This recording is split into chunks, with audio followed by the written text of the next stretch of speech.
Bir mendil aldım dereden, yolum geçmez yar buradan.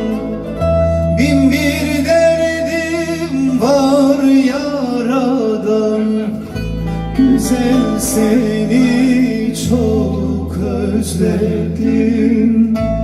3 ay oldu yol gözledim, hakikattir bu sözlerim.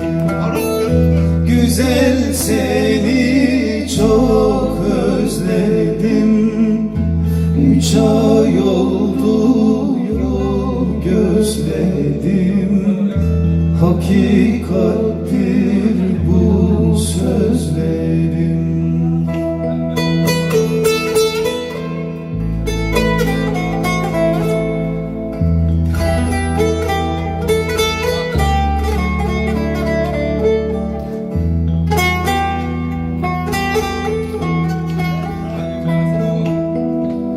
Bahar çiçek açar dalda, ömür geçer hep bu yolda.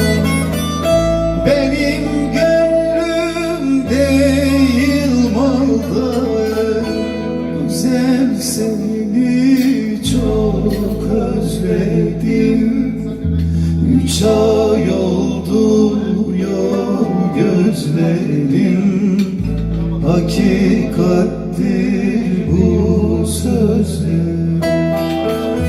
Güzel seni çok özledim, 3 ay oldu yol gözlerim, hakikattir bu sözlerim.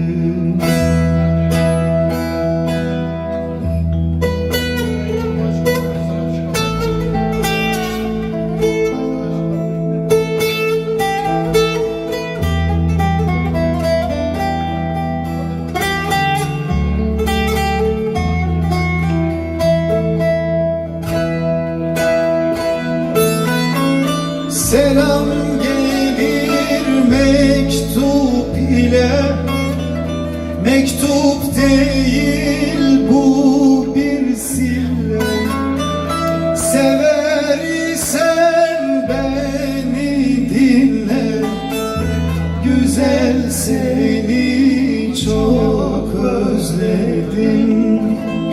3 ay oldu yol gözlerim, hakikattir bu sözlerim.